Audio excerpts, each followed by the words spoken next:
하나님 감사합니다. 우리에게 너무나도 귀한 시간을 허락하여 주시고 이렇게 함께 모여 하나님의 말씀을 경청하며 하나님의 은혜를 나눌 수 있는 기회를 허락하여 주심에 감사드립니다. 이 시간 앞에 선자는 부족하나 성령님 함께 하셔서 듣는 모든 자가 하나님의 음성을 듣는 놀라운 역사가 있게 하여 주시옵소서. 그렇게 하실 주님을 찬양하며 예수님의 이름으로 기도드렸습니다. 아멘. 여러분, 너무 귀한 교회에 초대해 주셔서 진심으로 감사드립니다. 시간대가 참 놀라운 시간대여서 제가 그 러시아워를 뚫고 서울에서 내려오게 되었습니다. 오랜만에 이곳에 오게 되어서 너무나도 여러분 좋은 그런 시간들이었고요. 오면서 많이 기도하고 그리고 오늘을 기대하면서 왔습니다. 여러분, 모든 시대마다 대세라는 게 있습니다. 그리고 그 대세라는 것은 성경적이지 않은 것들이 사실 상당히 많이 있습니다. 광야에서 이스라엘 백성들이 가나안을 기대하면서 나갔을 때, 가나안에 도착했을 때도 그들은 하나님을 믿고 내가 하나님이 원하는 대로 살겠다라고 마음을 먹고 가나안을 땅에서 향해서 갔습니다. 그러나 정작 가나안에 도착했을 때는 광야랑 다르게 농사를 져야 되는 곳이었습니다. 만나와 메추라기가 더 이상 필요 없고 농사를 통해서 먹고 살아야 되기 때문에 정말 필요한 것은 풍년이 되고 그리고 비가 오고 해가 잘 뜨는 것이 중요했습니다. 그렇기 때문에 그들에게 당시의 대세는 바알과 아세라 신이었습니다. 그리고 그 우상들을 믿는 것 자체가 그 지역에서의 대세였고, 그들은 이스라엘 백성들한테 뭐라고 말했냐면 여호와의 신은 광야까지다. 물론 너네가 부담이 된다라고 한다면 여호와라고 하는 신을 믿으면서 그러면서 바알과 아세라를 함께 섬기는 게 더 낫다라는 이야기들을 이스라엘 백성들한테 한 걸로 성경상 보여집니다. 그런데 그 일들을 통해서 어떠한 일이 있냐면 여호와도 믿으면서 그러면서 바알과 아세라를 함께 믿게 되는 일들이 생깁니다. 여러분, 이 시대도 사실 저희가 다르지 않다고 생각합니다. 우리가 하나님만 온전히 따라가기에도 아무런 문제가 없고 부족함이 없음에도 불구하고 이 시대가 원하는 여러 가지 대세를 통해서 너가 하나님 믿는 거는 좋은데 더불어서 이것도 함께 했으면 좋겠어, 그리고 이것도 곁들여야 돼 라고 하는 여러 정보들이 우리를 많이 괴롭힙니다.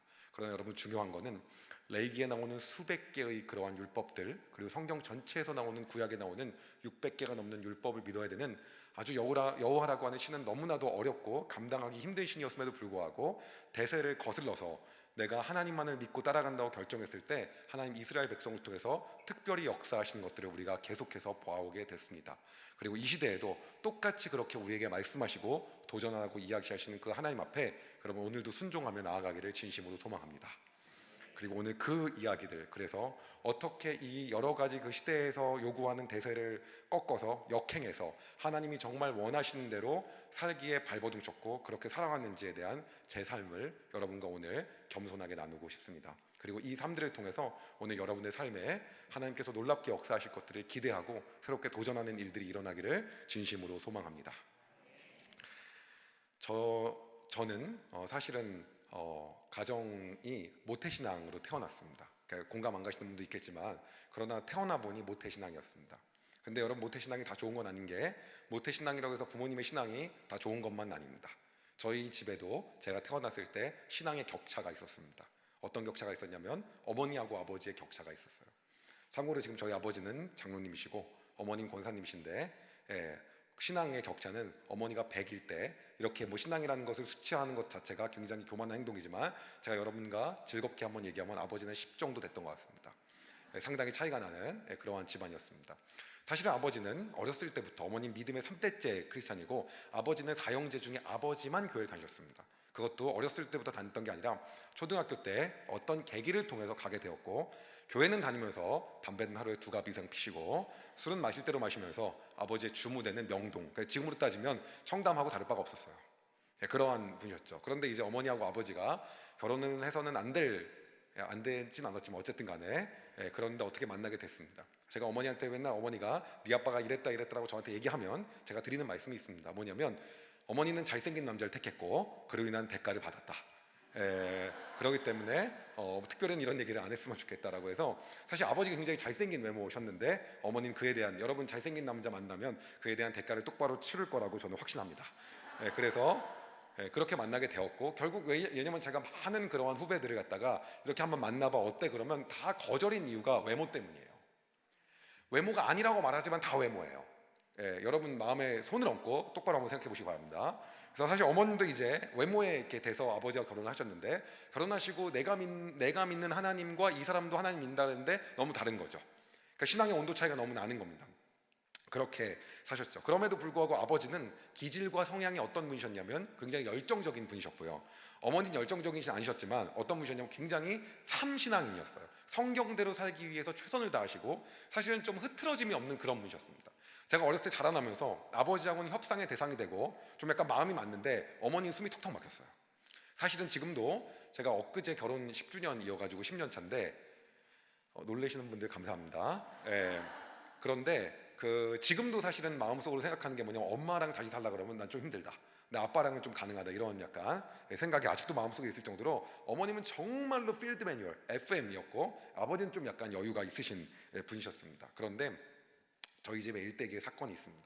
어떤 사건이 생겼냐면 아버지가 연세가 한 40세 정도였을 때, 제가 한 초등학교 3학년, 2학년 정도였을 때 아버지와 어머니께서 한 15년, 14년을 섬겼던 교회에서 목사님하고 장로님이 싸우게 되는 일이 일어났습니다.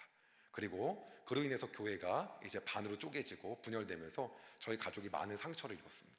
아버지께서는 열정적이시고 믿음의 분량이 이렇게 안 크셨기 때문에 교회의 모든 인간적인 힘을 당해서 쏟으시고 에너지 쏟으시고 열정을 쏟으셨는데, 그런데 그렇게 돌아오다 보니까 마음의 상처만 입으신 거예요. 그리고 당시에 이제 아버지가 뭐만 하면 이제 그 교회로 인한 상처 때문에 코피 흘리시고 두통 때문에 못 견디시고 이러면서 낚시도 배우시고 하셨는데, 그때 아버지 친구 중에 한 분이 아버지에게 예수전도단에서 하는 DTS라는 게 있다. 예수전도단에 DTS가 있는데 그걸 한번 받아봤으면 좋겠다라고 해서 아버지가 뭔지도 모르고 그냥 그 훈련 프로그램을 받았습니다. 근데 아버지가 받는 거는 그 DTS라고 하는 거의 정식 프로그램이 아니라, 정식은 이제 그 해외에서 그 정식 수료증이 나오는데 아버지가 하게 된 거는 한국에서 만든 직장인 DTS라는 거였어요. 그 직장인 DTS는 금요일 날 밤하고 토요일 날 하루 종일 진행되는 거여서 아버지가 사업하시고 금요일 날은 시간을 빼시고 토요일 날 하루 종일 빼셔서 그 훈련을 무려 한 9개월 정도를 쭉 받으셨어요. 그리고 그 훈련을 받으시는데 정말 재밌는 일이 있었던 게 뭐냐면, 갑자기 어느 날은 어렸을 때 너희를 비인격적으로 때렸던 거에 대해서 용서를 구한다, 뭐 이런 것도 하시고. 그러니까 너무 좋은 훈련 프로그램이죠. 그리고 아버지가 매를 안 드시는 거예요. 그래갖고 말로 하시고 그리고 대화하시고 그래갖고 굉장히 좋은 것 같다라고 생각을 했는데, 아버지가 그 다음 연도에 간사로 난 위탁을 할 거다. 내가 거기서 간사로 섬겨야겠다고 말씀을 하시는 거예요. 그러시냐라고 섬긴다고 하시더니 간사로 섬긴 해에 인도라는 곳으로, 95년도쯤이었거든요. 당시 95년도에 인도하면 정말 위험해서 가기가 좀 약간 힘든 지역입니다. 사실 지금도 힘들다고 생각하시는 분 계시겠지만 그때는 정말 더 말도 못할 그 수준이었었는데, 아버지께서 인도라는 곳으로 선교 여행을 처음 가셨어요. 가시고 나서 오시더니 갑자기 저희한테 뭐라고 하냐면, 앞으로 우리 가정이 선교사님을 후원할 거라고 얘기하는 거예요. 저에게 일단 낯선 개념은 뭐였냐면, 선교사라는 게 너무 낯설었고요, 후원이라는 건 교회에서 하는 거지 가정에서 하는 거에 대해 낯설었어요. 그런데 어차피 내 돈 나가는 것도 아니고 아버지가 뭐 내신다고 하니까 그렇게 했으면 좋겠습니다라고 하고 가족이 모두 오케이를 했습니다. 그리고 아버지가 너희도 이 예수전도단에서 하는 훈련 프로그램 받았으면 좋겠다. 어린이를 위한 킹스키즈라고 하는 것이 있으니 그걸 한번 받아봐라 라고 이제 이야기를 하시는 거예요. 내가 네라고 했어요. 어렸을 때부터 이제 부모님 믿고 이렇게 따라서 했기 때문에 네라고 했는데, 그게 얼마나 이제 힘드냐면 매주 토요일 날마다 2시간씩 예배드리고 2시간씩 뭐 나눔하고 기도하고 이러고 오는 거예요. 그리고 이제 마지막에 뭐냐면 완전히 별미가 다 그거를 6개월 정도 한 다음에 그 훈련을 지방에서 받았던 사람 200명이 다 모입니다. 모여가지고 같이 합숙을 한 40일 정도를 하는데, 겨울방학 내내 동안에 일단 6시에 애들을 깨워요. 초등학생을 6시에 일어나는 게 일단 말이 안 되는데 깨워서 일단 묵상을 1시간 시킵니다. 그 묵상이 되겠습니까? 네, 시켜요. 그리고 묵상이 끝나고 나면 이제 밥을 먹고요. 밥 먹으면 9시부터 12시까지 예배를 드립니다.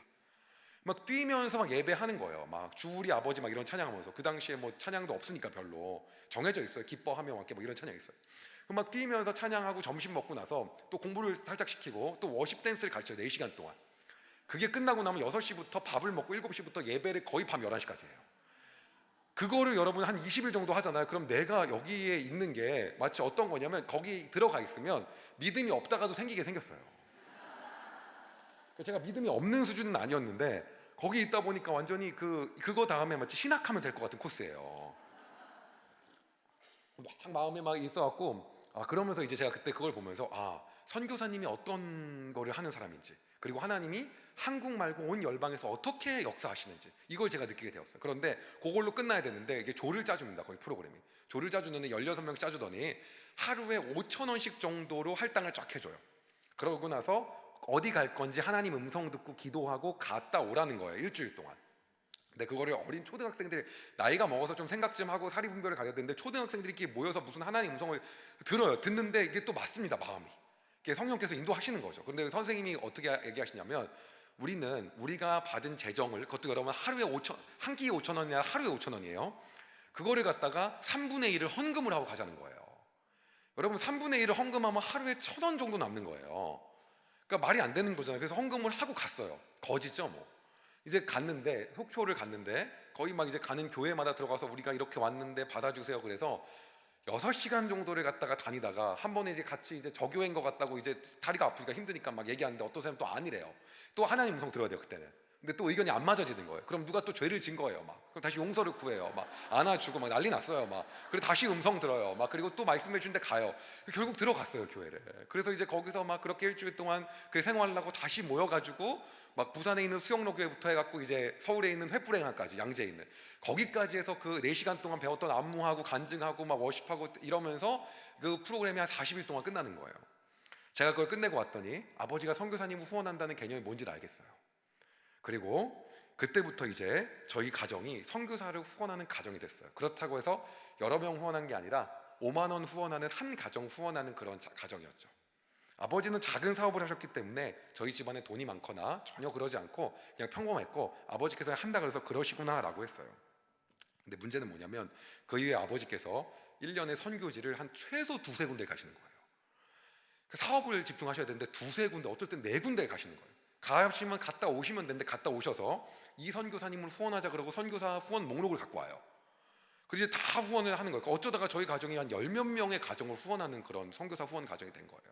근데 10몇 명을 후원하는데 갑자기 아버지가 뭐라고 하냐면, 이제 가정 예배 때 선교사님들 후원할 때 선교 편지가 오지 않습니까? 후원하면은 그 편지를 읽자고 하는 거예요. 매달 보내시는 선교사님들은 참 제가 마음이 아파요. 매달 읽어야 되니까 좀 덜 보내지.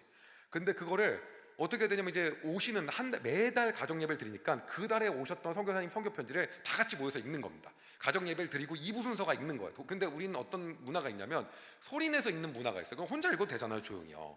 그걸 돌아가면 소리 내서 읽는 거예요. 성경 구절도 아니고 교독하는 거죠, 거의 완전히. 그 막 읽다 보니 이제 또 막 마음에 이제 하나님 뜨거움을 주십니다. 그래서 그 한 분에 대한 게 끝나면 그 선교사님을 위해서 같이 손잡고 또 기도해요. 그리고 또 다시 돌아가면서 읽고 기도하고. 그러니까 처음에 이제 한 3-4분 선교 후원할 때는 괜찮죠. 근데 그게 10몇 명으로 늘어나고 어느 날 또 선교 편지가 몰려요. 그달은 대박인 달이에요, 진짜. 몰리면 그날 가족 예배가 안 끝나는 거예요. 끝나고 밥을 먹는 거예요. 그거를 이제 하기 시작했어요.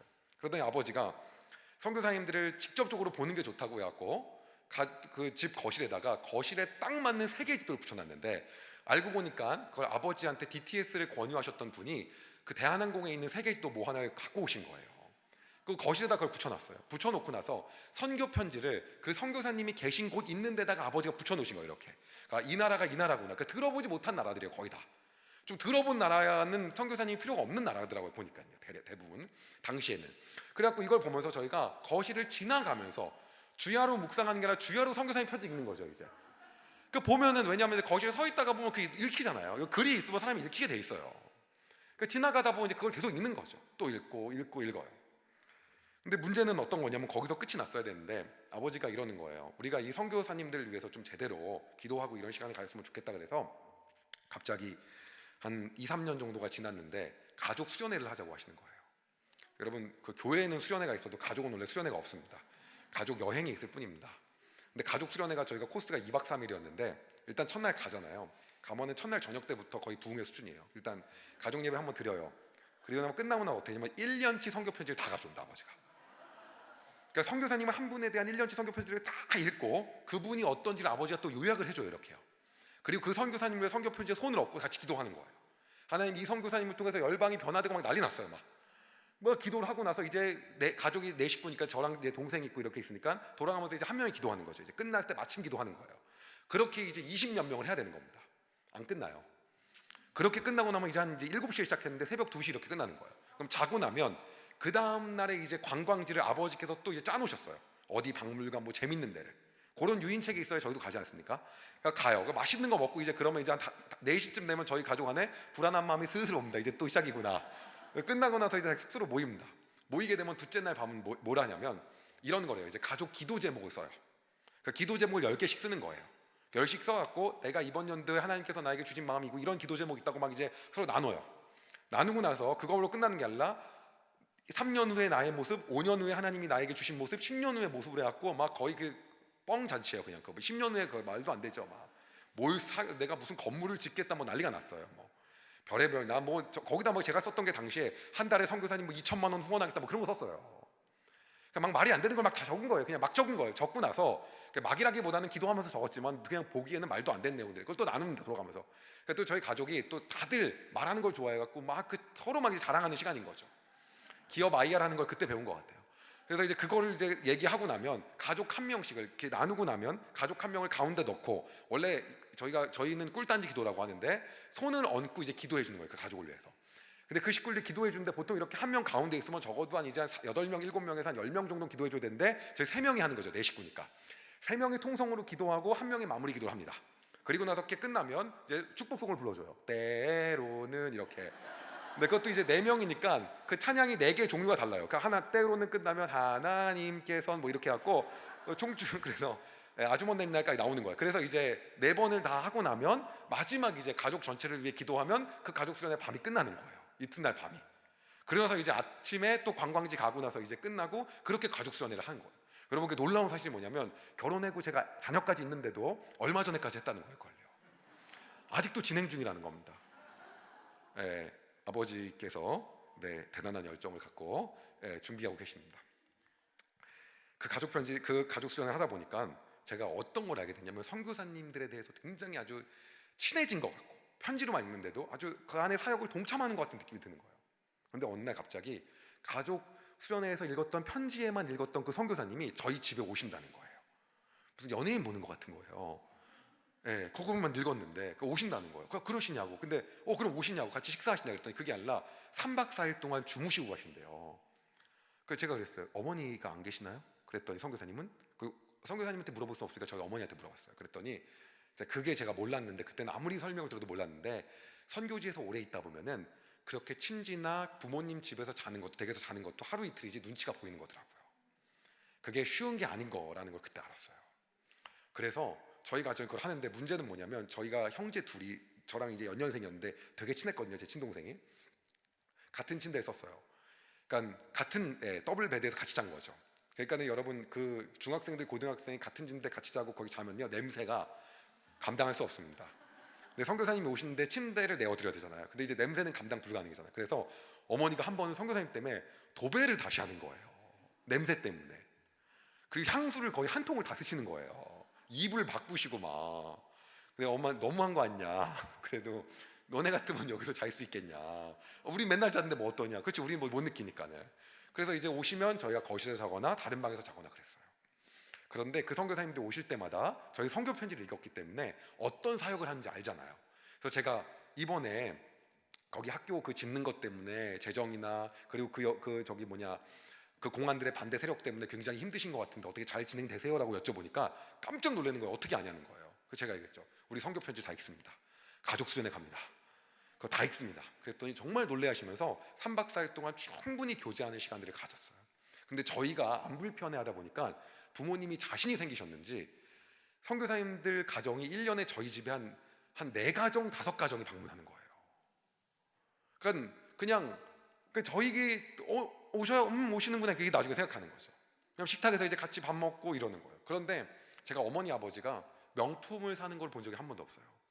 그래서 선교사님 가실 때면 늘 달러를 바꿔놓으신 거를 그 안에 100불, 50불 넣어서 또 드리는 거예요. 제가 엄마 선교사님 우리 후원하잖아. 근데 이건 그래도 가실 때는 챙겨드려야지 이러고 드리더라고요. 그래서 제가 딱 그거를 보고 생각을 했죠. 나도 이렇게 살아야 되는 건가? 그래겠지 뭐 그렇게 살아야겠지 라는 생각을 하게 되었어요. 어느 날 아버지가 저한테 그러시는 거예요. 용돈을 주겠다고. 그래서 이제 용돈을 잘 됐다라고 했는데 용돈을 얼마 주실 거냐는데 제가 중학교 1학년이었거든요. 제가 나이가 연차가 별로 안 됩니다. 여기 계신 분들이 저보다 연대가 거의 대부분 많으세요. 그런데 저 때가 중학교 때라고 해도 그렇게 뭐 차이가 많이 안 날 텐데 한 달에 15,000원을 주신다는 거예요. 그러니까 제가 안 주는 것보다 낫지 않냐 솔직히 그래갖고 감사합니다라고 했는데, 아니 이런 생각이 좀 들 법하잖아요. 선교사님들한테는 그렇게 하시면서. 근데 어머니 아버지의 생활을 보니까는 제가 그거를 반대할 수는 없었어요. 그런데 거기에 조건이 무슨 조건이 있었냐면, 용돈을 주는데 용돈 기입장을 써야 되는 거예요.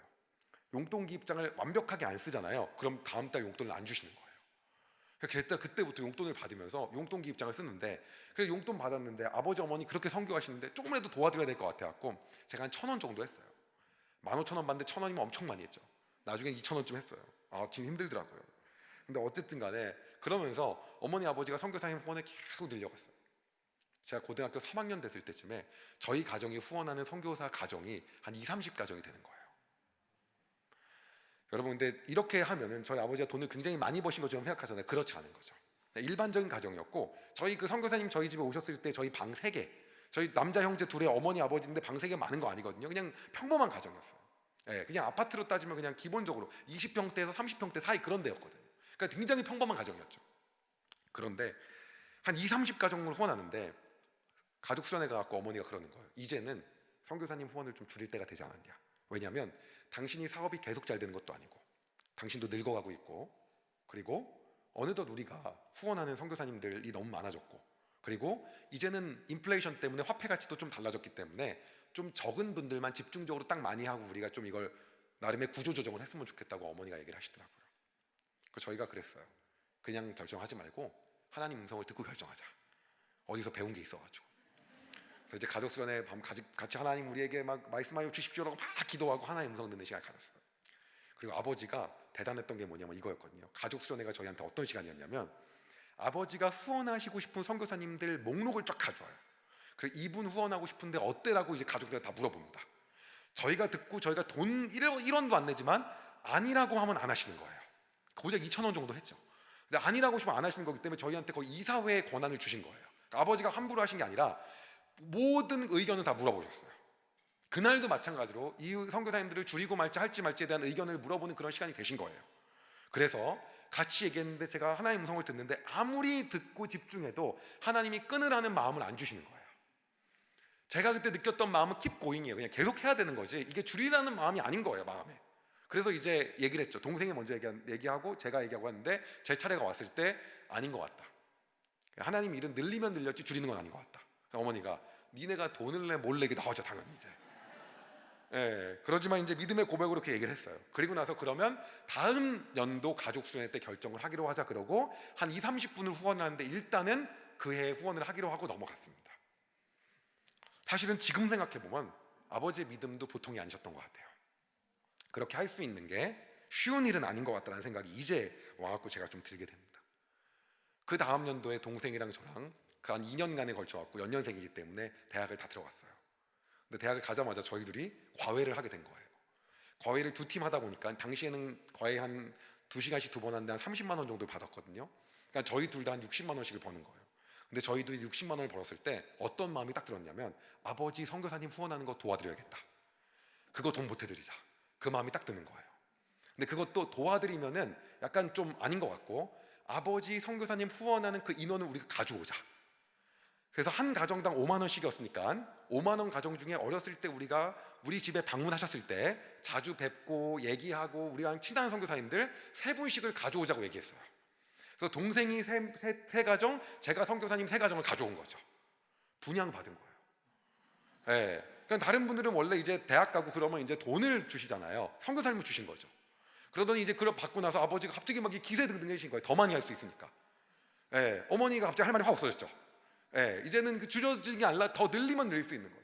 그러니까 저희가 마음 먹었어요. 우리도 과외하면서 돈이 늘어날 때마다 이 선교사님 후원에 같이 동참하자 라는 마음이 생기게 된 거예요.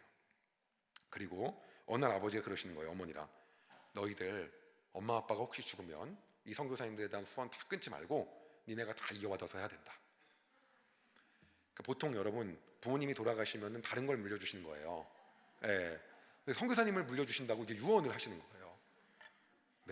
네, 그래야죠.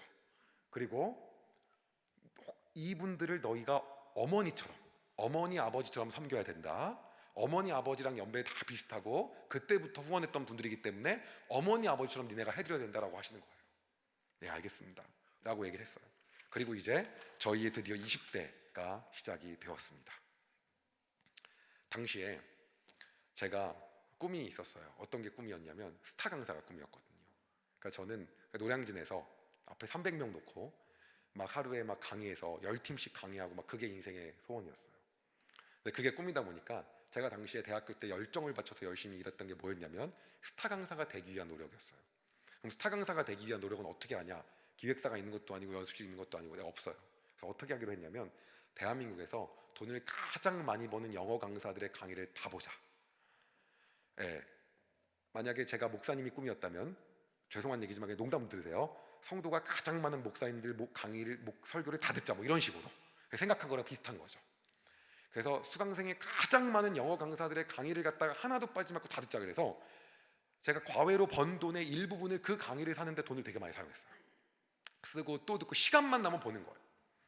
그렇게 막 그거를 보고 나서 또 보고 하는데 여러분 제가 청년분들한테 꼭 말씀드리고 싶은 게 뭐냐면 사람의 노력으로 될 수 있는 게 있고 안 되는 게 있어요. 어느 정도 노력을 했냐면요 거의 한 강의를 10,000강 정도 본 것 같아요. 너무 절대 적게 보지 않았어요. 그러니까는 대한민국에서 토익이든 토플이든 아니면 수능이든 아니면 공무원 영어든 거기서 매출이 1등으로 나오는 강사들인데 그 강사의 강의를 제가 안 본 것 자체가 용납이 안 됐어요. 그리고 시중에 서점을 가면 영어 교재가 있는데 그 영어 교재가 우리 집에 없으면 용납이 안 되는 거예요. 다 사야 되는 거죠. 다 사면 안 보잖아요. 그러니까 하루에 강의를 15시간씩 본 적도 되게 많아요. 그러니까 학교 방학 때는 하루 종일 앉아서 강의만 보는 거죠. 그러니까 꿈을 위해서 이 정도를 노력을 했던 것 같아요. 근데 꼭 여기 계신 오늘 청년분들 많이 왔기 때문에 제가 도전하고 싶은 건 어떤 거냐면요 하나님이 만드신 자연 법칙도 우리가 인정을 해야 됩니다. 그게 어떤 거냐? 공부를 열심히 해야 성적이 올라가는 거고요. 그리고 땀 흘려 일해야지 수학이 나는 거고요. 그리고 무언가를 갖다가 내가 최선을 다해야 결과가 나온 것도 하나님이 만드신 법칙입니다. 기적의 법칙도 있어요. 그러지 않고 하나님이 역동적으로 막 사용하실 때가 있거든요. 근데 그것도 하나님 나라 법칙이라는 거죠. 그런데 그것만 가지고는 되는 게 아니죠. 우리는 더불어서 그러나 이 노력 끝에서 더 역사하실 하나님을 기대하며 하나님을 그 내 노력 이상으로 신뢰하는 하나님에 대한 믿음도 필요한 거죠. 그 두 가지가 우리 안에 다 있을 때 하나님 이 시대에 사무엘같이 놀랍게 역사하시는 겁니다. 예, 그거를 여기 계신 많은 20, 30대 청년분들에게 도전하고 싶어요. 그 시간들을 가졌는데 결론은 뭐냐? 스타 강사가 못 됐죠. 10,000시간이나 들었는데요. 예, 어떤 적이 있었냐면요 이제 이 강의를 해보려고 한번 제가 동네 학원에 찾아갔어요. 그랬더니 뭐냐면 제가 배경도 학력도 경력도 그냥 그랬거든요. 그러다 보니까는 일단 별로 안 좋게 보는 거예요.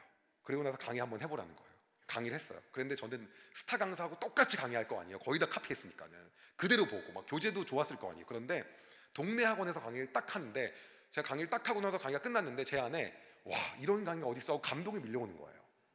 근데 그 원장이 뭐라고 하냐면 결과물은 문자로 보내드리겠다. 당시 카카오톡 없을 때였어요. 문자로 보내주겠다. 알겠다. 그러면서 제가 그냥 그 핸드폰을 꽉 쥐고 혹시가 못 볼까봐 과외를 하고 있었어요. 근데 집에 갈 때쯤에 딱 왔는데 선생님은 우리 학원하고 인연이 없는 것 같습니다. 죄송합니다 온 거예요. 제가 너무 화가 나가지고 답을 보냈어요. 원장님은 오늘 대한민국 최고의 인재를 이루셨습니다. 그러더니 이런 애하고는 상대하지 말아야겠다 생각하셨는지 답이 안 오더라고요. 그래서 제가 이게 아닌 것 같아가지고 이분이 좀 잘못 알았다 생각을 해가지고 다른 학원에 여러 군데를 지원을 해봤어요. 근데 아무리 제가 강의를 해도 다 떨어지는 거예요. 그러니까 이게 한마디로 저는 이제 대한민국에서 가장 1등하는 선생님들의 강의를 배웠기 때문에 되게 말도 세고 거칠고 입담도 막 이럴 거 아니에요. 그러니까 이게 동네 학원하고 되게 안 어울리는 거죠. 한 10군데 가까이 떨어졌는데 지나가다가 막 들리는 노래도 막 휘성이 안 되나요 막 이런 거예요. 예. 이거 어떻게 안 될까? 그런데 제가 정말 지금도 후회스러운 건 뭐냐면 그때 하나님 당신께서 원하시는 것이 무엇입니까?를 갖다가 묻지 않았어요. 내가 더 노력해야지, 더 열심히 해야지 그런 시간들을 갖다 꽤 오래 가졌어요. 물론 부모님께 교육을 받았기 때문에 선교사님들을 후원하고 이러한 삶을 살았지만 그 안에서 제가 이것들을 원하는 꿈을 향해서 달려가는 걸 멈추지 않고 하나님 원하시는 게 뭡니까를 물어볼 수가 없는 거예요. 왜냐하면 너무 하고 싶으니까 그거 물어봤다가 까딱하다가 아니라고 하면은 제가 못할까 봐 하나님 음성 듣는 걸 잘못 배워가지고 까딱 잘못 들었다가 이거 곤란해지잖아 서로요. 아예 그럴 때 안 묻는 게 낫다. 예, 그러나 여러분이 꼭 기억하실 건 거기서 만약에 아니라고 하셔도 우리에게 더 좋은 것을 준비하시는 분이 하나님이라는 거 여러분 신뢰하시기 바랍니다. 제가 애를 키우는데 밥 먹기 전에 과자 먹지 말라고 봉지 뺐을 때요, 더 맛있는 저녁을 위해 뺏는 거예요. 하나님 여러분이 하시고자 하는 일들을 갖다가 중단하실 때는 하나님 더 멋진 계획과 하나님 놀랍게 역사하시고자 하는 것이 있기 때문에 그렇게 하시고자 하는 거라는 것을 여러분 신뢰하시길 바랍니다. 그걸 모르고 살았어요. 막 기간 노력했어요. 결론은 어떻게 했냐면 나중에 이제 과외를 하게 됐는데 제가 3팀씩 한 8그룹 정도를 과외했어요. 버는 돈이 한 700~800만 원이었고 제 별명이 뭐였냐면 소년 재벌이었거든요. 전 재벌란 뜻이 뭔지도 모르고 네이버에서 찾아봤는데 재벌은 무슨 비웃는 거더라고요 보니까. 예. 그래서 그 당시에 막 이제 그렇게 돈을 벌다 보니까 과외하면서 어렸을 때 배운 건 있어가지고 그렇게 꿈을 위해 달려가면서도 그쪽만 하나님 향해 귀를 닫고 다른 건 들어요 또. 그 다른 건 듣는 건 어디냐면 하나님 우리 선교사님들 위해서 어떻게 할까요? 또 마음을 주세요. 저희가 가족 그 예배를 매달 드리잖아요. 드릴 때마다 가족 회의도 같이 하는데, 그리고 저희 가족은 어떤 문화가 있었냐면 오늘 가족 회의 원합니다 그러면 가족이 딱 모여요 다. 그러니까 누구나 그러니까 원탁이죠. 바로 그냥 딱 모이는 거예요. 오늘 가족 다 모여주세요. 그럼 동생이 말하든 제가 말하든 아버지가 말하든 모이는 겁니다. 그러니까 제가 그렇게 딱 얘기해서 다 같이 모였어요. 모세가 뭐라고 했냐면 아버지 제가 이제 과외를 해서 이렇게 돈도 많이 벌고 동생도 돈 벌고 그러니까 우리가 가족 선교 통장을 만들었으면 좋겠습니다. 보통 여러분 선교 통장은 교회에 있는 거지 집에 있는 게 아니라요. 그래서 어떻게 저희가 모으기로 했냐면 제가 이 정도 돈을 버니까 한 달에 200만 원씩 제가 하겠습니다. 매달 동생 100만 원, 아버지는 사업이 기울어 가시니까 50만 원.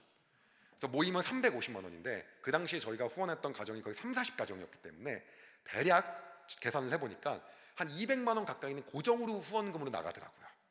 그럼 이제 남는 돈이 대략 한 150만 원 남지 않습니까? 그거는 저희가 매달 모아놨다가 기도하고 하나님 말씀하시면 개척교회든 아니면 미자립교회든 이런 데 흘려보내는 거예요. 아니면 꼭 필요한 선교사님들은. 그래서 저희가 가족 통장을, 선교 통장을 만들고 그 일들을 하게 되었습니다. 그리고 저는 거침없이 꿈을 향해서 그냥 뭐만 하면 앉아서 강의를 어느 정도 열심히 들었냐면요, 이 정도 들었어요. 여러분 잠자기 전까지 1타 강사 강의를 틀어놓고 잤어요. 인토네이션까지 따라하려고, 말투까지 따라하고 농담까지 베끼려고. 그래야지 1등 할 수 있으니까.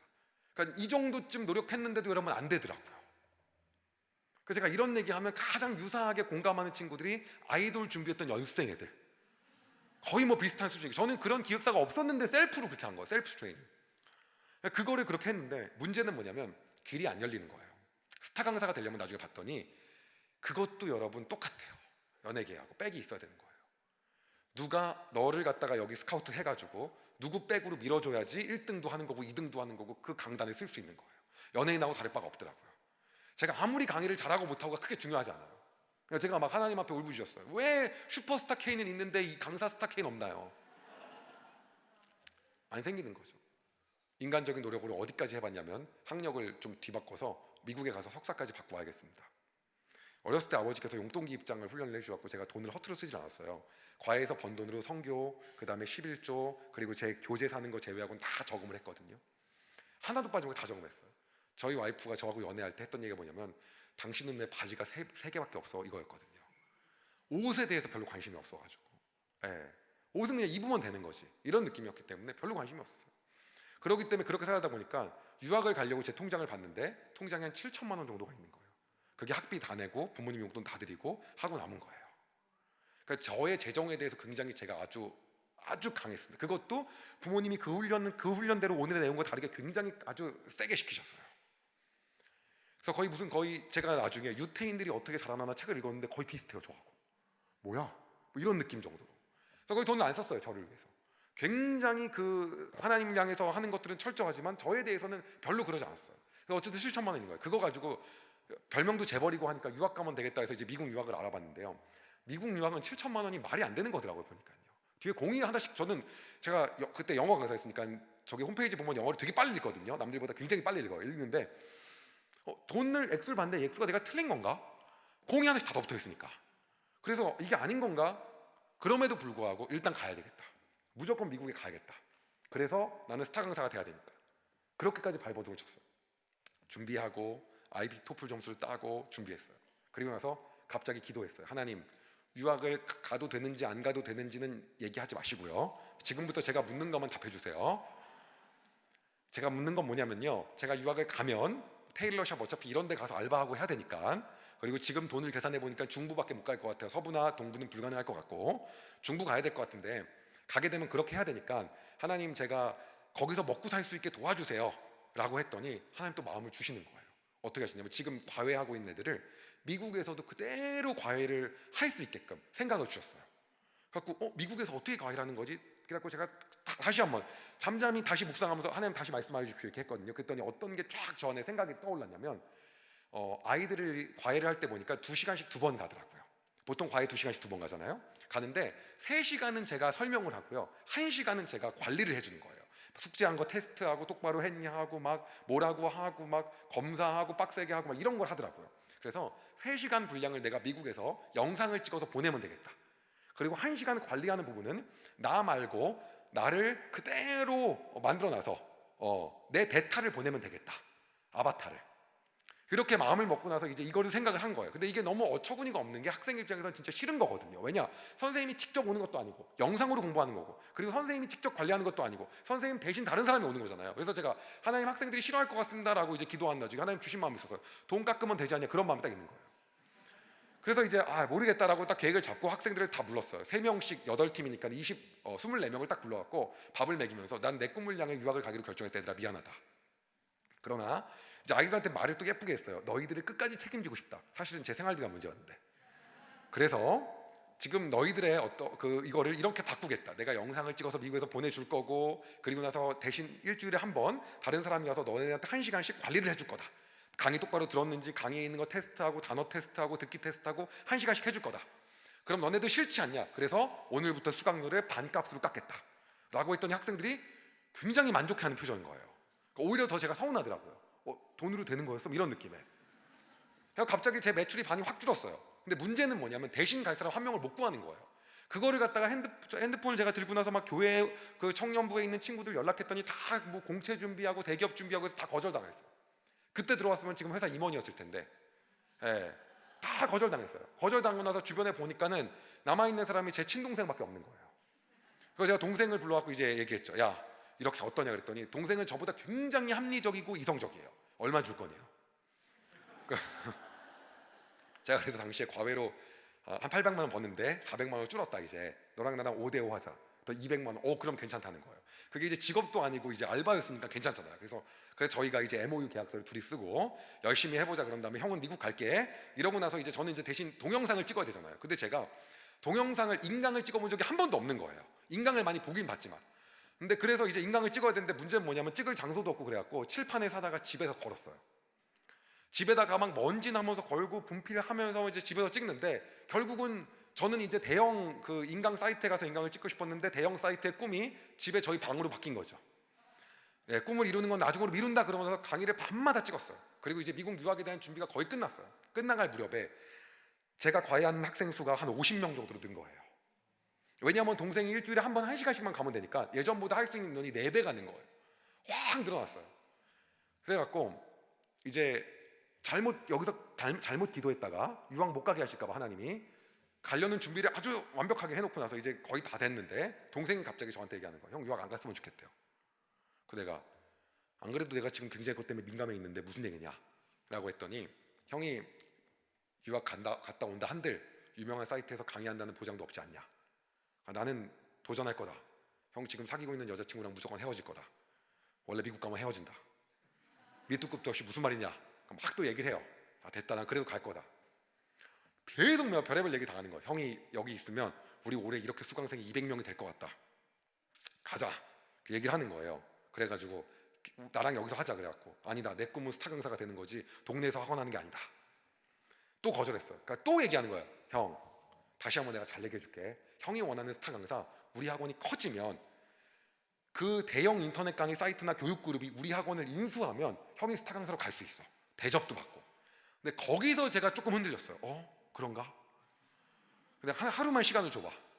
그리고 거기서 흔들려서 제가 그래 알겠어. 그래서 처음에 초창기에 회사 원장을 동생이 했어요. 저는 언제 떠날 사람이니까. 여러분, 이렇게까지 집요한 분들 여기 없을 거라고 생각합니다. 한마디로 인간이 노력해도 하나님 막으시면, 여러분 우리가 막 힘을 다해서 최선을 다했는데 하나님 막으시잖아요. 그럼 하나님 더 놀랍게 역사하시기 위함이에요. 100%입니다, 여러분. 무조건이에요. 내가 하나님과의 관계가 명확하고, 내가 하나님 사랑하고, 하나님 날 사랑하고, 그리고 내가 정말 최선을 다하는데 하나님 그길 막으신다? 그럼 하나님 여러분의 삶을 통하여 더 놀랍게 역사하시고자 하는 계획이 무조건 있는 겁니다. 우리가 거의 크리스찬이기 때문에 우리는 신뢰하면서 나가는 거예요. 문제는 뭐냐면 그게 그 당시 안 보이는 게 문제죠. 보이지가 않는 길이에요. 그래서 정말 그의 동생이랑 같이 파이팅 했더니 그 해의 수강생이 저희가 270명이 됐어요. 고3 수험생이 120명이 수능을 보고 나가고 150명이 남았는데 그 다음에 660명이 됐어요. 660명이 수능을 보고 360명이 남았는데 그 다음에 1420명이 된 거예요. 1420명이 수능을 보고 나갔는데 그 다음에 한 3000명 정도 됐을 때 갑자기 제 안에 어떠한 생각이 드냐면 이 생각이 딱 드는 거예요. 그쯤 되니까 어떤 생각이 드냐면, 하나님, 이 학원을 통해서도 하나님이 역사하시고 말씀하시고자 하는 게 있는 것 같습니다 라고, 그거에 대해서 제가 가지고 있는 유일한 아킬레스건, 하나님과 대화하지 못했던 그 부분들에 대해서 기도하게 되더라고요. 그러면서 어떤 마음이 있었냐면, 우리 학원 학생들과 그리고 함께 일하는 선생님들과 내가 어렸을 적부터 했었던 선교사님 후원했던 거에 대한 마음을 나누고 싶습니다. 근데 이들은 크리스찬도 아니고 넌 크리스찬이니까 격차가 너무 벌어져 있습니다. 그래서 그걸 말하기가 좀 그렇습니다. 그랬더니 저한테 어떤 마음을 주셨냐면, NGO 단체를 통해서 후원하려는 마음을 주시더라고요. NGO 단체는 넌 크리스찬들도 별로 거부 반응이 없어요. 당시에 차인표 씨가 나와서 컴패션 얘기를 하도 힐링 캠프에서 해가지고 더더군다나 벽이 없었을 때였어요. 그래서 하나님, 그러면 10명의 학생이 늘 때마다 1명의 아동을 결연하겠습니다. 그리고 3000명이 됐을 때 저희가 300명을 결연하기로 마음을 먹었어요. 그리고 당시에 유명 메이저 그러한 NGO 단체에 기부를 해야 학생들도 나도 관심을 가지게 분명하기 때문에 당시에 가장 컸었던, 당시에 컴패션과 월드비전과 기아대책, 희망친구, 기아대책, 이 세 군데 저희가 데스크에 전화를 해서 100명을 후원하겠다고 했더니 안 믿어요.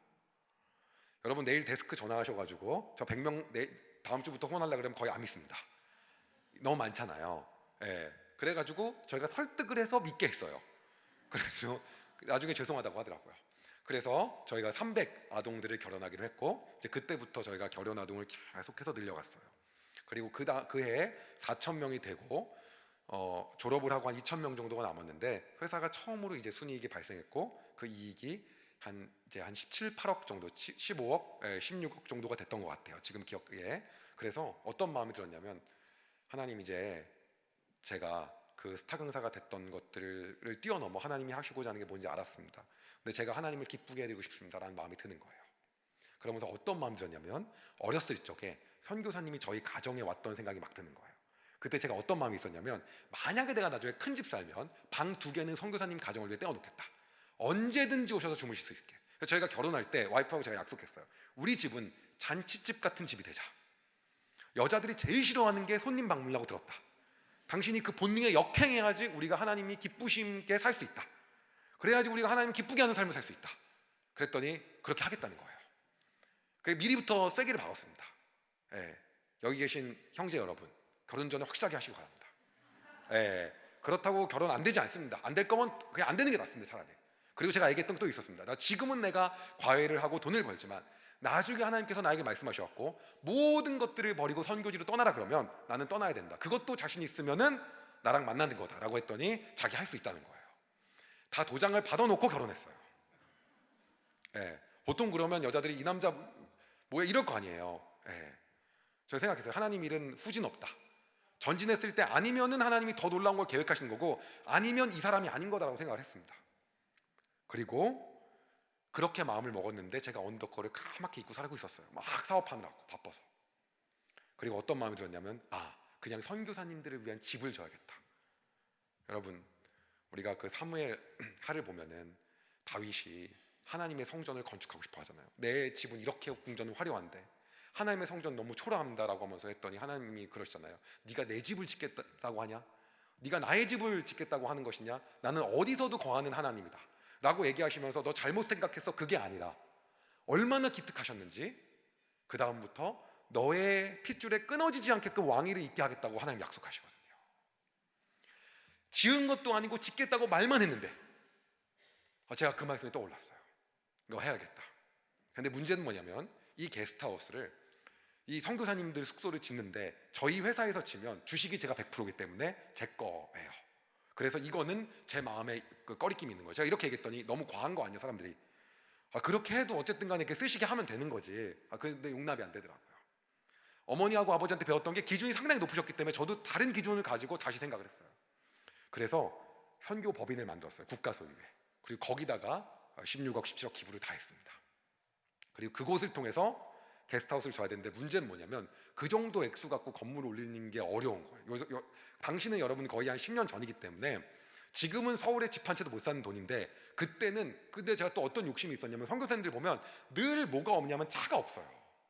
차가 없고 그리고 역세권에서 가까워야지 이동하실 수 있기 때문에 늘 지하철역 가까운 데서 옮기시더라고요. 그래서 그 지하철역 가까운 데를 갖다가 땅을 알아봤는데 지하철역 가까운 데가 여러분 다 비싸요. 그래서 지하철역 가까운 데란 말이 나온 거더라고요. 역세권. 그러다가 어디까지 내려왔냐면 여기서 제가 내려왔다고 얘기하면 죄송하지만 1호선에서 가다가 이제 수원역 옆에 정거장인 화서역까지 왔어요. 근데 거기서 걸어서 한 5분 정도 거리에 마땅한 땅이 있더라고요. 그걸 매입을 해서 한 1년, 한 6개월간에 거쳐서 10가정이 들어갈 수 있는 게스트하우스를 완공했어요. 너무 감사하게 이 코로나19 기간 동안에 저희 게스트하우스가 선교사님들의 격리 장소로 아주 쉴 틈 없이 현재 지금 돌아가고 있습니다. 그래서 이제 저희가 후원하는 선교사님들 우선순위해갖고 순서를 받아갖고 이제 게스트하우스를 운영했고 아버지께 선물로 했어요. 아버지를 선물로 이 선교 법인의 이사장으로 제가 모시고 싶습니다. 아버지 신나셨죠? 예. 그래갖고 이제 그거를 하게 된 거예요. 그리고 그러면서 이제 저희 수강생이 늘어나면서 이제 결혼 아동이 700명까지 늘어났어요. 그리고 저희 가정이 후원하는 선교사님들은 52가정까지 늘어났어요. 계속 이걸 하는데 어느 날 제가 이제 이 마음이 드는 거예요. 저희 회사를 딱 보니까 이제는 내가 들어가고 싶었던 그 교육 기업을 이겨야겠다. 예. 근데 진짜로 거의 다 따라온 거예요. 그러면서 제가 그것뿐만 아니라 제 안에 있었던 게 뭐가 있었냐면 이런 마음이 드는 거예요. 하나님 기쁘시게 할 만한 일이 뭐가 없을까? 어머니 아버지를 보시면 항상 하나님 기쁘시게 할 만한 무언가를 우선적으로 하셨는데 나는 이 사업을 하고 있는데 뭐가 없을까? 라고 했는데 저희 제자들한테 제가 복음을 전했던 적이 한 번도 없는 거예요. 왜냐하면 저희 학원 시스템은 모두 다 그때 동생이랑 했던 시스템이기 때문에 다 영상 강의를 보고 일주일에 학원을 한 번만 옵니다. 그래서 지금 있는 모든 1000여 명의 선생님도 다 관리하는 분들이에요. 그래서 제가 마음속에 뭐 전하는 방법이 없을까 생각을 하다가 어렸을 적에 제가 보니까는 인터넷 강의 강사들이 거의 연예인 같더라고요. 한번 실제로 만나보고 싶은 사람들. 그래서 우리 학원 학생들도 그렇게 생각할 거야 라고 제가 좀 가정을 했어요. 그러지 않을까? 왜냐면 나를 화면으로만 보니까 실제 못 보니까. 그래서 수능 끝나고 웰컴 투 20라고 20살이 되는 걸 환영한다는 마음으로 대학 가서 어떻게 공부해야 되는지, 재정은 어떻게 써야 되는지, 꿈은 어떻게 이뤄야 되는지 이런 것들을 한번 해보자 라고 해갖고 또 안 좋은 데 빌리면 또 안 올까봐 강남의 코엑스 오디토리움, 여러분 그 SM타운 데 있잖아요. 거기를 갖다가 한 1200~300명이 들어갔는데 거기를 빌렸어요. 그런데 거기가 꽉 차고 바닥에 앉은 거예요. 학생들이 너무 많이 와서 한 1500명이 왔어요. 근데 목적은 사실은 그게 아니라 전도였거든요. 그래서 이제 너네들 어떻게 해야 된다 막 이런 얘기, 앞으로 대학교 가면 어떻게 살아야 된다, 쫙 뭐 인문학적인 강의, 뭐 어떻게 해야 돈 벌 수 있다, 재정 관리는 어떻게 해야 된다, 뭐 이런 얘기를 한 3시간 했어요. 그리고 이제 마지막으로 우리가 이제 드디어 헤어질 때가 됐다, 그동안 고생했다라고 얘기하면서 제가 뭐라고 했냐면 너네한테 한 가지 내가 한번 얘기해보고 싶은 게 있는데 지난 1년 동안, 2년 동안, 3년 동안 그렇게 열심히 공부했는데 우리가 원하는 대학을 못 가지 않냐, 수능 점수 하나도 우리가 원하는 대로 안 되지 않냐, 인생을 살다 보면 우리가 원하는 대로 안 되는 게 더 많다. 그런데 그거를 내 힘으로 다 길을 써서 하려고 하면 죽으라고 하려고 해도 되지 않는다. 그때 너희들과 함께할 동반자가 필요하다. 선생님은 그분이 있었기에 지금까지 올 수 있었다. 그분이 예수님이다 라고 했더니 1500명이 이제 웅성웅성 거려요. 예수님? 이제 야 전도하는 거야? 뭐 이런 식으로.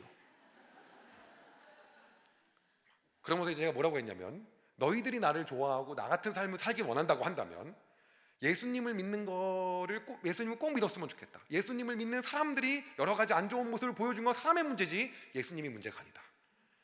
예수님은 전혀 그런 분이 아니라 너희들에게 돈을 뜯는 분도 아니고 함께 하시고 싶고 지금도 손 벌리고 같이 가자고 하는 분이다. 인생에서 함께 했을 때 손해가 전혀 없다. 얘기를 막 이제 10분이나 20분 했어요. 그리고 그 예수님 믿는 방법은 수강료를 내는 게 아니라 주위를 둘러보면 빨간 십자가가 너무 넘치고 많은데 어디든 들어가라.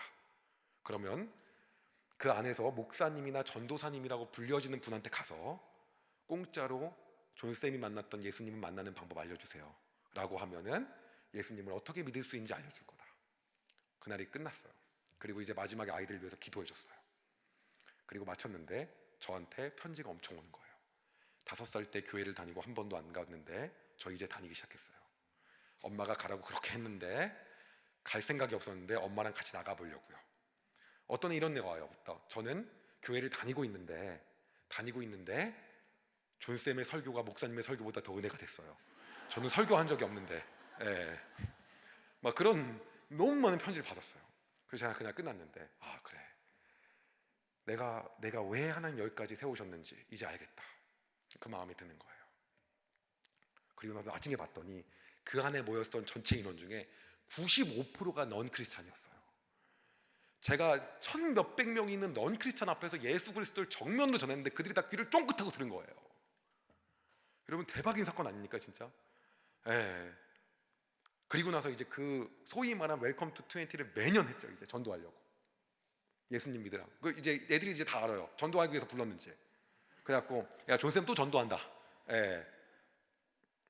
그러기 시작했어요. 그러다가 이제 제 마음에 어떤 게 있었냐면 내가 어렸을 때는 아버지랑 같이 선교지도 같이 다니고 대학교 때는 예수전도단 훈련 받으면서 선교지도 다니고 그랬는데 사업하느라고 너무 여기만 몰두했구나. 그래서 기아대책이랑 같이 선교사님들 그 결혼 아동 어떤 식으로 관리하고 그들 위해 서포트하고 그들과 함께 사는지 보고 싶어갖고 선교지를 같이 가자. 그래서 뭐 캄보디아, 베트남, 네팔, 뭐 인도네시아, 뭐 미얀마 이런 식으로 해갖고 한 동남아 8개국을 한 2, 3년 그동안 다녔어요.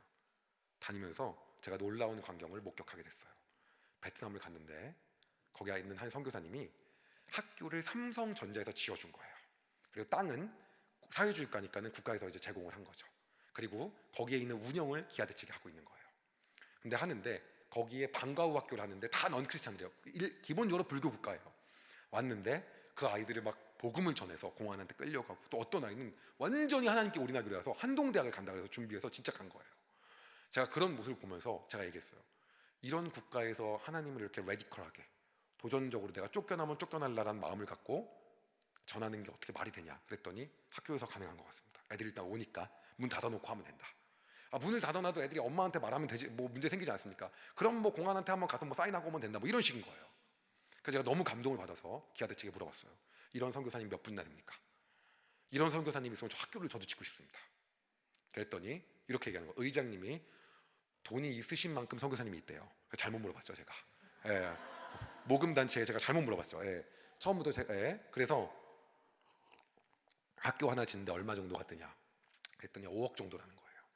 아 그럽니까? 그러면 이런 선교사님들이 지금 있는 곳 떠오르는 데가 몇 군데 있습니까? 이렇게 복음을 전해서 예수 그리스도로 정말 믿을 수 없는 상황인데 보낼 수 있는 데가 약간 자기가 몇 군데 생각이 난다는 거예요. 알겠다고. 그럼 우리 기도해보자 그랬더니 갑자기 저한테 뭐라고 하냐면 의장님이 하나님은 항상 무언가 되면 가겠습니다가 아니라 먼저 하겠으니 하나님 역사하여 주십시오 그런 하나님 아니냐 그랬더니 학교 100개를 먼저 약정하면 어떻게 하냐는 거예요. 제가 100개면 500억인데 제가 500억은 없는데 그래봤자 이제 돈 벌어가지고 1, 20억 정도 있는데 이거 안 됩니다. 뭐 그랬더니 아니 뭐 이 약정하는 게 뭐가 얼마나 그래요. 제가 생각했어요. 아 그래 못한다고 해서 뭐 집에 빨간 딱지 붙는 것도 아니고 이거는 하자 그래가지고 이제 저희가 조용히 하기로 해서 했는데 뭐 신문 기사 나오고 난리 났어요. 이제 어차피 해야 되는 거죠. 아버지가 저한테 전화가 왔어요. 어떻게 된 거냐 그러는 거예요. 그래갖고 네 학교를 짓기로 했습니다 그랬더니 교실 하나 짓는데 4천만 원 하려고 들었는데 교실을 100개 짓기로 약정한 거냐 그래서 아버지 교실이 아니라 학교입니다. 학교 5억입니다. 갑자기 이제 전화하는 중에 정적이 있었어요. 이제 한 5초 정도. 아, 그래 네가 기도하고 결정한 거니까 뭐 잘할 거라고 믿는다. 그리고 나서 이제 끊었죠. 그리고 제가 이제 기도하면서 떠오른 게 그거예요. 그래 그동안 내가 믿었던 하나님은 하나님 저에게 상황이 준비가 되면 제가 하겠습니다가 아니라 하나님 상황은 안 됐지만은 제가 믿음으로 나아갑니다. 만약 제 교만과 저의 열정과 단지 저의 인간적인 욕심으로 한 거라면 하나님이 알아서 돌려주시고 그게 아니라고 한다면 홍해를 갈랐던 하나님께서 그리고 요단을 밟았을 때 빠져 죽을 수 있지만 밟았을 때 요단을 말았던 그 하나님께서 역사하여 주십시오. 동일하게 인도하실 것들을 믿습니다. 사자의 입을 막으면 들어가겠습니다라고 다니엘이 얘기하지 않았던 것처럼 내가 들어가겠사오니 하나님 알아서 하십시오라고 했던 그 믿음으로 나아갑니다. 기드온이 미디언이 알아서 자폭하면 제가 싸우겠습니다가 아니라 나는 아무것도 준비가 안 됐는데도 300용사와 함께 항아리하고 횃불 짚고 달려갈 테니 하나님께서 알아서 하십시오라고 했던 그 용기를 저에게 주십시오. 그리고 나서 어떻게 했냐면 학교 일단 하나 짓기로 해서 5억을 확 기부를 했어요. 그리고 생각한 게 뭐냐면 1년에 2개, 3개씩 하기로 했거든요. 그래서 제 재산이 끝날 때까지 한다. 그리고 다 달면은 스탑이다. 어쩔 수 없다. 하나님 뭐 멈추시는 거니까. 그리고 진행을 하게 됐습니다. 그러는 와중에 제가 한 15년 정도 다녔던 교회에서 봉사관을 짓고 있는 거예요. 그러니까 지역 주민들과 그 봉사를 위한 봉사관을 짓고 있었는데 이제 몇십억 정도 되는 건데 성도들이 다 무명으로 헌금을 하고 있는데 헌금이 이제 그 봉사관 짓는 규모에 비해서 굉장히 적게 나온 거죠. 저도 그래서 그냥 하나님 그냥 기도 안 하고 그냥 어느 정도 그냥 하고 그냥 말았어요. 그렇게 말았는데 어느 날 저희 담임 목사님 갑자기 저를 부르시는 거예요. 그래갖고 담임 목사님? 네. 담임 목사님하고 그 전에도 뭐 같이 사실 제가 수원성 교회를 15년 다녔는데 저희 담임 목사님께서 저희 학원 지금 현재 지역에 있는 모든 그 지점이 다 직영이거든요. 네, 프랜차이즈가 하나도 없어요. 다 직영인데 한 90개 넘어요. 근데 저희 담임 목사님이 개원 예배를 60개 넘게 드려주셨어요. 그러니까 하루에 담임 목사님하고 개원 예배 3개까지 드리신 적이 있었는데 저희 담임 목사님이 대단하신 게 뭐냐면 설교 말씀이 다 달라요. 왜 다 다르냐면 선생님들이 서로 축하해 주려고 오는데 세 군데를 다 가니까는 다 달라야 되는 거예요. 감사한 거는 저희 직원들 중에 크리스찬이 한 30%인데 저희 담임 목사님 오실 때마다 처음에 다 여러분 세상에서 복 받기 위해서 얘기하다가 마지막에 예수 그리스도 복음인 거예요. 아주 자연스럽게 넘어가요. 그러니까 복음이 하나도 빠진 설교가 없는 거예요. 다들 끝나고 나면 마음이 따뜻해져갖고 예수님 믿어야 되나 이런 마음 드는 거죠. 이때다 싶어서 제가 또 전도하고 그 담임 목사님하고 그 호흡으로 저희 진짜 뭐 거의 사역을 다닌 거죠. 그걸 했기 때문에 지금 담임 목사님하고 굉장히 친하게 제가 얘기하고 이제 그렇게 했는데, 그러니까 목사님 제가 지금 한번 여쭤봤어요. 왜 그렇게 다니셨어요? 그랬더니 사실 저희 담임 목사님 잠깐 흉내 내면 목사가 그렇게 믿지 않는 사람들 앞에서 전할 기회가 많지가 않아. 뭐 이렇게 얘기하시는 거예요. 근데 와 이거는 좋은 기회라고 생각하고 다녔지 뭐 이렇게 얘기를 하시더라고요. 그래서 이제 뭐 담임 목사님 그렇게 말씀을 준비하셔서 같이 다녔기 때문에 그동안 이제 많이 얘기하고 그랬는데 그날 부르셔갖고 또 무슨 얘기 하시려나 그러고 나서 이제 갔죠. 갔는데 목사님 그러는 거예요. 우리 그 현집사는 하나님이 복을 주셔서 나중에 이제 회사가 상장하고 잘 되면 최소 100억은 벌 것 같다. 제가 100억은 벌 것 같은데 봉사관을 지금 지으려고 하는데 이게 교회 본당하고 통로 짓는데 재정이 이게 문제가 있고 있어가지고 100억을 벌었다고 치고 미리 11조를 10억을 하면 어떻겠냐는 거예요. 그래서 제가 성경을 그래도 저도 좀 많이 읽었는데 미리 11조를 하는 건 없더라고요 성경에. 제가 못 발견한지 모르겠는데 없어요. 없는 게 맞아요. 그래서 없죠. 그래서 제가 이제 그 말씀을 딱 들으면서 이제 어떤 마음이 들었냐면 네 알겠습니다 목사님. 그런데 저희 어머니께서 헌금에 대해 좀 민감하십니다. 왜냐하면 교회에 헌금하는 거에 특별히, 왜냐하면 어렸을 적에 교회에 상처를 많이 받으시고 그러셨기 때문에 어머니 아버지한테 제가 이걸 얘기했을 때 와이프까지 모두 다 기쁨으로 오케이 하면 제가 하나님께서 오케이라고 사인을 주신 줄 알고 하겠습니다라고 하고 나갔는데 하나님 저에게 마음을 주시는 거예요. 사랑한다 내 아들아, 내가 너를 축복한다, 이 마음을 딱 주시는 거예요. 그래서 제가 갑자기 어떤 말씀이 떠올랐냐면 아까 우리 부목사님하고 잠깐 나눴는데 에스더에 보면은 하만의 계략을 통해서 여러분 이스라엘 백성을 다 유태인들을 다 한 방에 죽이려고 하잖아요. 그때 우리가 매번마다 들었던 설교가 에스더가 원래 왕 앞에 가면 죽는 건데 왕비를 나에게 삼은 것이 이때를 위함이 아니뇨, 내가 죽으면 죽을라 하고 나가는 거에 우리가 집중하잖아요. 근데 사실 에스더를 친딸처럼 키웠던 그 모르드게가 너가 아니고 우리가 아니어도 여호와께서 이 유다인을 구원할 것이라고 얘기하거든요. 너가 아니어도 하실 거라고 얘기 나옵니다. 그래서 제가 그 말씀이 갑자기 떠오르는 거예요. 그러면서 어떤 마음이 들었냐면 하나님 내가 아니어도 이 일 하신다. 이 10억이 문제가 아니라 돈 많은 사람 통해서 내가 아니어도 이 일을 하시고도 남는 분이 우리 하나님이다. 근데 오늘 나에게 말씀하시는 건 에스더와 같이 나에게 더 놀라우신 일을 하시기 위함이다 라고 제가 믿음으로 고백을 하고 집에 가서 얘기했더니 아버지께서는 너무 좋은 생각이다. 와이프도 당신이 그렇게 기도했다면 맞는 것 같다. 어머니는 네 믿음이지 내 믿음이냐 네가 알아서 해라. 그래서 이제 제가 11조를 10억을 하고 10억을 하고 났더니 통장에 얼마 안 남더라고요. 그리고 목사님한테 장문의 문자를 보냈어요. 목사님 제가 처음에 대학교 때 여기 왔을 때 제가 통장에 500만 원이 있었는데 하나님께서 너무 큰 은혜를 저에게 주셔갖고 제가 이렇게 큰 사업을 하게 되었습니다. 그래서 하나님 그리고 오늘 기쁨으로 그 하나님께 감사하는 의미로 먼저 하는 11조를 드리게 되었습니다. 하나님께서 이를 통해서 더 복을 안 주셔도 지금까지 인도하신 것만으로도 너무 감사합니다. 그리고 목사님 사랑합니다 이렇게 보냈더니 목사님 많이 우셨대요. 그걸 보고. 그리고 나서 이제 회사에 출근을 하고 일을 했어요. 근데 이제 당시에 저희 회사가 어떤 단계였냐면 투자를 막 받고 있었거든요. 어떤 투자냐면 회사가 기본적으로 조그마한 액수라도 투자를 받아야지. 이게 예를 들어서 이제 회사가 만약에 주식 10%를 파면서 100억을 투자받으면 이 회사 가치가 1000억이구나 그러면서 여러 유명한 인재들도 뽑을 수 있어. 이렇게 유망한 기업이고 기업 가치가 높구나라고 뽑는데 저희는 그런 걸 한 번도 안 했기 때문에 임원을 뽑거나 새로운 직원을 뽑는데 너무 어려운 거예요. 그래서 그걸 위해서 일부의 투자를 받으려고 하고 있었어요. 그랬는데 갑자기 누가 와서 저한테 그러는 거예요. 회사 주식 50% 사고 싶다. 그래갖고 제가 우리 회사 얼마나 비싼 줄 아냐? 돈 없으면 가셔라. 이렇게 심하게 얘기 안 했고 거의 비슷하게 얘기했어요. 그랬더니 자기네가 1조가 있다는 거예요. 그랬더니 그러니까 LP라는 게 여러분 정확하게 우리말로 우리가 익숙한 용어로 쩐주거든요.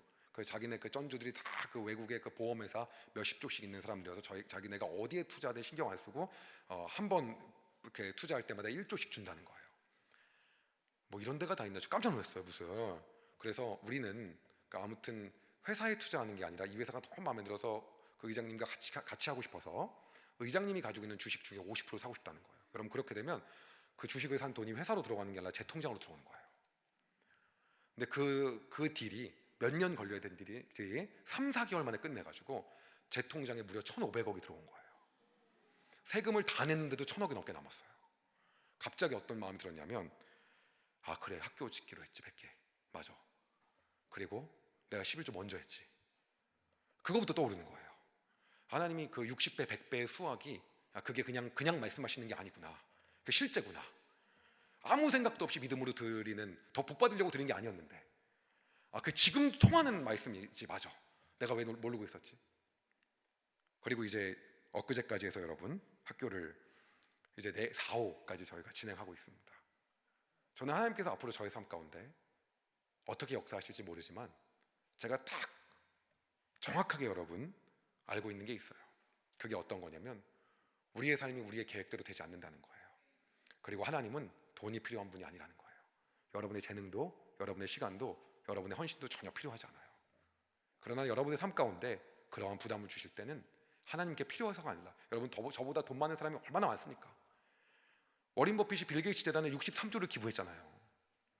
아니 뭐 돈으로 역사하시려고 한다면 쓰실 사람이 저보다 얼마나 많겠습니까? 그러나 여러분의 마음 가운데 하나님이 그러한 부담감을 주신다고 한다면 그것은 여러분의 돈과 시간과 재능이 필요해서가 아니라 하나님 여러분을 통해서 더 놀랍게 역사하시기 위해서입니다. 여러분 하나님이 어디 이삭이 필요했습니까? 아브라함의 믿음을 보고 싶었던 겁니다. 하나님이 기드온이 아니면 안 됐겠습니까? 하나님이 요셉이 아니면 안 됐겠습니까? 하나님 지금도 하나님을 향하여 순수하게 그 믿음을 가지고 내가 먼저 나아가겠습니다. 우리 늘 이렇게 고백하거든요. 주시면 합니다. 제가 아직 시간이 부족해서요. 제가 그 능력은 좀 부족합니다. 저희 재정이 없어서요. 저에겐 아직. 그러나 여러분 그 마음이 생겼을 때는 여러분 우리가 하지 않게 됩니다. 여러분 남유다 왕들이 얼마나 많은 그러한 앞에서 여러분 히스기야가 아수르가 정말 10몇만 대군이 포위했을 때 기도했던 거 아시지 않습니까? 살려달라고. 근데 세계사를 읽어보면 전염병 하나의 패스트로 다 죽였다고 나오는데 성경에서 그냥 하루아침에 하나님 몰살시켰다고 나옵니다. 그러고 나서도 시간이 지나서 괜찮아지면 또 눈 돌리는 게 여러분 인간이지만 하나님께서 이 시대에 찾고 있는 사람은 누구냐면 그 어느 때와 관계없이 온전히 내 마음과 내 관심과 집중을 하나님의 초점을 맞추는 겁니다. 저는 여러분들에게 그 삶을 도전하고 싶습니다. 이 딜이 끝나고 얼마 안 지났을 때 와이프가 저한테 물어보는 거예요. 여보, 내가 10년 만에 물어볼 게 있어. 뭐야? 당신 지금 있는 재산을 다 내려놓고 선교지로 가려면 갈 수 있어? 오랜만에 제가 물어본 질문을 거꾸로 하더라고요. 제가 눈물이 왈칵 쏟아졌어요. 나 할 수 있을 것 같아. 하나님이 그렇게 인도하시면 하나님 우리 아버지잖아. 그럼 더 놀랍게 역사하시겠지. 그게 돈이 아니어도 내 삶과 하나님의 그 역사 가운데 얼마나 놀라운 일을 행하시겠어 라고 얘기할 수 있게 되더라고요. 혹시 여러분 가운데 이 시간에 그리고 최근의 삶 가운데서 혹시 여러분의 삶 가운데 하나님께서 여러 방면으로 부담감 주시는 게 있습니까? 여러분 하나님과 필요하신 분이 아닙니다. 하나님과 없어도 여러분이 아니어도 일하고도 남으신 분이십니다. 교회에서 뭔가 봉사하는 거, 뭐 하는 거, 어디 뭐 지역사회에 뭐 하는 거 여러분 결연하동 뭐 그거 뭐 중요합니까? 제가 아니어도 하나님 역사하실 사람이 너무 많다는 거예요. 그러나 여러분에게 그 마음을 주신다고 한다면 하나님 또 나한테 돈 뜯으려고 해? 그게 아니라는 거죠. 나한테 저 시간 또 축내게 하려고 그래? 저 시간 없는데요? 여러분, 하나님 그 계산 셈법을 모르는 분이 아니에요. 누가 보면 뭐라고 나옵니까 여러분? 주라 그리하면 줄 것이요 후이 흔들어 넘치도록 주신다고 얘기하시고, 너희가 셈한 대로 내가 너희에게 셈해서 주겠다고 말씀하시는 분이 우리의 주인이시라는 걸 잊지 마시기 바랍니다. 오늘 여러분의 삶 가운데 하나님이 저에게 주셨던 은혜와 그 역사를 더 놀랍게 이루어 가실 하나님을 기대합니다. 우리 찬양하고 같이 기도하고 싶습니다.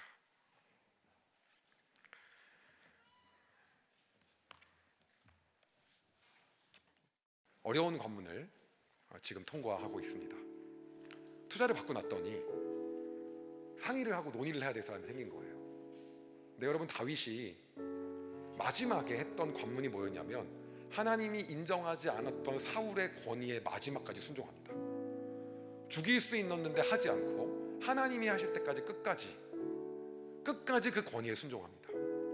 제가 요새 맨날 리더로만 있다가 그것들을 배우고 있습니다. 이 시간 여러분들의 삶 가운데 제가 같이 좀 도전하고 싶습니다. 혹시 여러분들의 삶 가운데 하나님 앞에 내가 나아가는데 무언가 걸리는 게 있거나 막히는 게 있으십니까? 혹시 여러분들이 하나님 앞에 나아가는 데 있어서 무언가 주저하시는 게 있습니까? 제가 다시 한번 말씀드리면 가장 후회되는 게 그겁니다. 내가 왜 스타 강사를 그렇게 공부하며 나아갈 때 하나님 이 길, 하나님 주신 길을 하면 역사하여 주십시오라고 왜 그 기도 한번 못했을까? 하나님 그걸 빼앗아 가실까봐, 혹시 안 하게 하실까봐. 아니면 여러분 오늘 하나님 앞에 나아가는데 혹시 여러분들이 인간적인 마음으로 계산하고 내가 딜해야 되는 것들이 있습니까? 여러분, 그러나 우리가 하나님께 그거 내려올 때 하나님이 30배, 60배, 100배로 놀랍게 역사하시는 분이십니다. 설령 그렇지 않다 하시더라도 여러분의 삶 가운데 더 놀랍게 역사하실 그 하나님을 기대하시기 바랍니다. 이 시대에 하나님이 찾는 사람은 딜하는 사람이 아니라 시대와 역행하게 순수하게 하나님을 믿는 사람입니다. 여러분, 시대는 계속해서 얘기합니다. 이게 얼만데, 이거 주식 투자했으면 얼만데, 이거 코인에 집어넣었으면 얼만데, 이거 뭐에 쓰면 얼만데, 내 시간이 지금 이렇게 중요한데, 너 욜로 중요하잖아, 너 끝나고 너 삶은 너가 즐겨, 왜 거기에 지금 시간 낭비하고 있어, 네 시간도 되게 소중하잖아, 한 번 사는 인생이잖아. 여러분, 그런 모든 말들이 바알과 아세라와 다를 바가 뭐가 있습니까? 그래서 여러분, 우리가 시대와 역행하면서 한번 살아봅시다. 내가 하나님만 의지합니다. 답답하고 목매일 것 같고 그렇게 사는 것이 힘든 것 같지만 내가 그 길이 가장 올바른 길이며 나의 삶을 가장 뻥 뚫리게 놀랍게 인도하실 길이라는 걸 신뢰합니다라고 우리가 고백하면서 주님께 좀 나아가고 싶습니다. 이 시간 같이 찬양하고 함께 기도하십시다.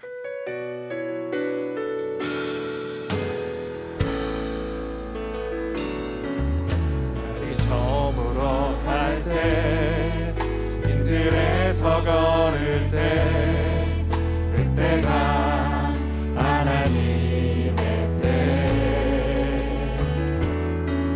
내 힘으로 안 될 때 빈손으로 걸을 때 내가 고백해 여호와 이래. 한 번 더 고백할까요? 날이 저물어 갈 때, 날이 저물어 갈 때 빈들에서 걸을 때 그때가 하나님의 때, 내 힘으로 안 될 때 빈손으로 걸을 때 내가 고백해 여호와 이래. 주가 일하시네, 주가 일하시네, 주께 아끼지 않는 자에게 주가 일하시네, 주가 일하시네, 신뢰하며 받는 자에게 우리 모인 이곳에 주님 함께 계시네, 누리네 아버지네.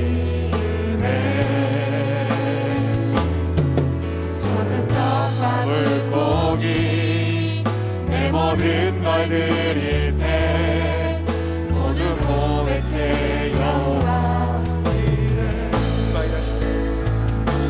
주가 일하시네,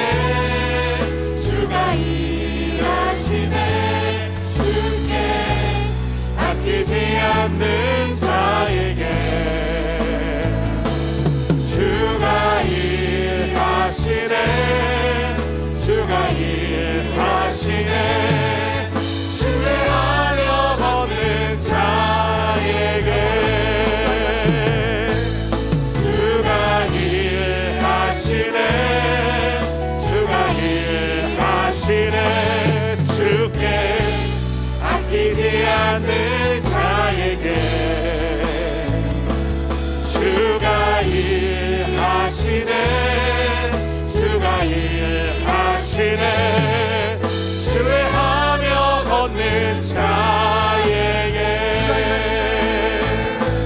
주가 일하시네 주가 일하시네 주께 아끼지 않는 자에게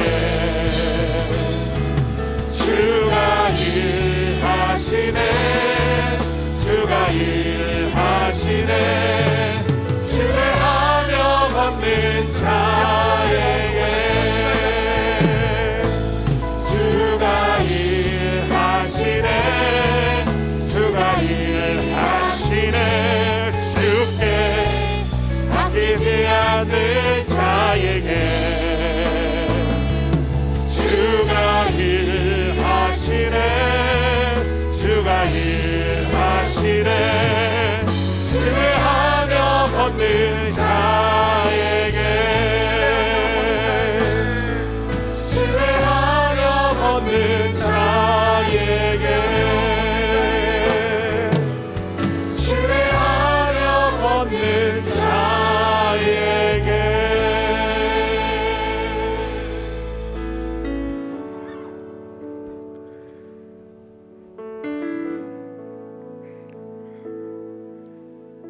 이 시간 여러분의 마음 가운데 하나님이 여러 가지 방면으로 여러분에게 주시는 거룩한 부담감이 있으십니까?